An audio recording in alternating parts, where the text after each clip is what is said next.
partie du texte. L'Europe a été construite par l'impôt, donc, à une catégorie de gens qui doivent payer les impôts. Le peuple congolais nous sommes en droit au coup d'impôt. Donc c'est un devoir civique.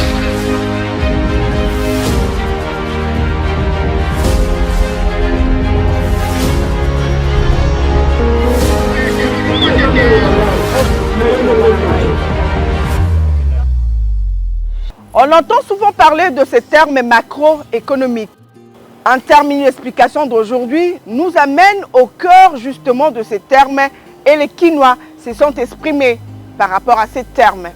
On les prend et puis on revient, cette fois-là pour prendre un expert. Celui-là va nous expliquer avec de justes mots.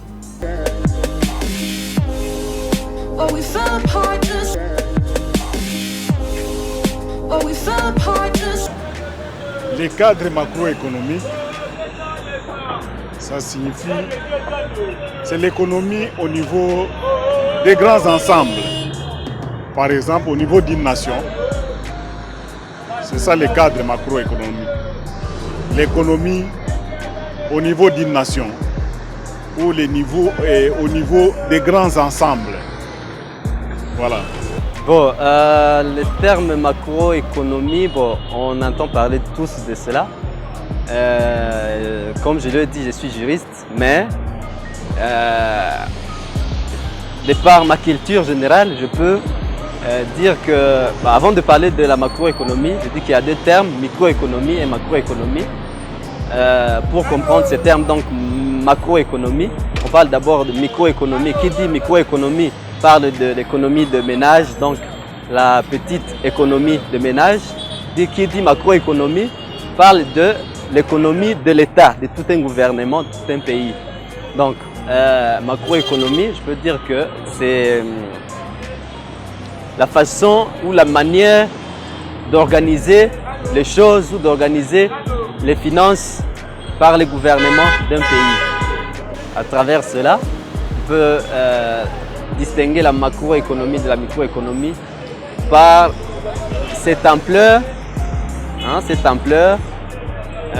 cette grandeur dans la macroéconomie qui concerne notamment l'économie de tout un pays, de tout un État, dans la manière de gouverner d'un État, la manière de ménager les budgets, voilà, ménager les budgets, notamment en ce qui concerne les salaires des fonctionnaires, les salaires les sociales, ainsi de suite.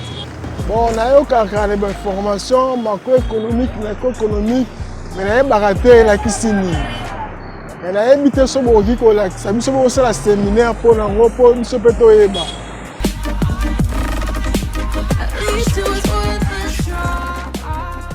Un terme purement économique, mais les Congolais ont quand même eu à dire quelque chose par rapport à ces termes. Ah ben oui, ils ne sont pas en tout cas aussi loin de l'explication exacte de ces termes.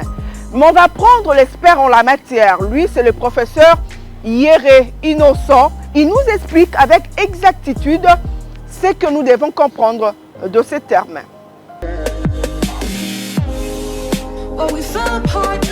La macroéconomie, c'est une branche des sciences économiques qui traite des phénomènes économiques globaux tels que le chômage, l'inflation, la croissance, etc. et de leur interaction qui prend pour objet l'étude du fonctionnement de l'économie considérée comme un tout. Et donc ici, on veut dire tout simplement que la macroéconomie étudie le comportement des agents économiques pris globalement. La macroéconomie est composée des agrégats macroéconomiques tels que le ménage, les entreprises, les administrations, les institutions financières et le reste du monde. Bon, la microéconomie étudie le comportement des agents économiques individuels. Et donc, en fait, là, elle tend à comprendre comment les ménages et les entreprises prennent leurs décisions de façon individuelle.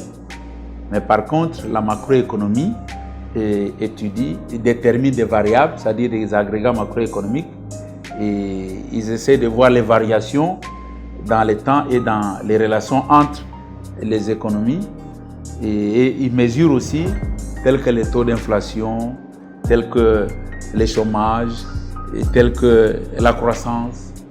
C'est comme ça on dira par exemple que notre pays a par exemple une croissance de 8,5. Les Congolais effectivement doivent s'attendre que au fait le gouvernement essaye de les prendre en charge, n'est-ce pas? Le gouvernement les prend en charge et que le gouvernement essaye de régler les problèmes d'ensemble, parce que par exemple tel que le problème du chômage, le problème de l'inflation, les problèmes des infrastructures de base, il n'y a que le gouvernement qui peut résoudre ça.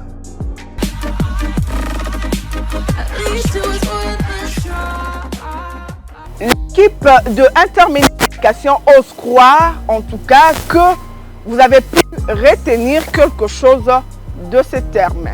Mesdames et messieurs, c'en est fini pour aujourd'hui.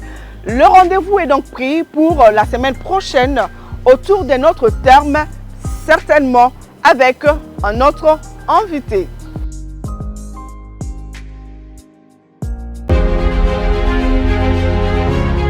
L'impôt fait partie du texte. L'Europe a été construite Et par l'impôt, donc, a une catégorie de gens qui doivent payer les impôts. Le peuple congolais, nous sommes en droit au impôt. Donc c'est un devoir civique.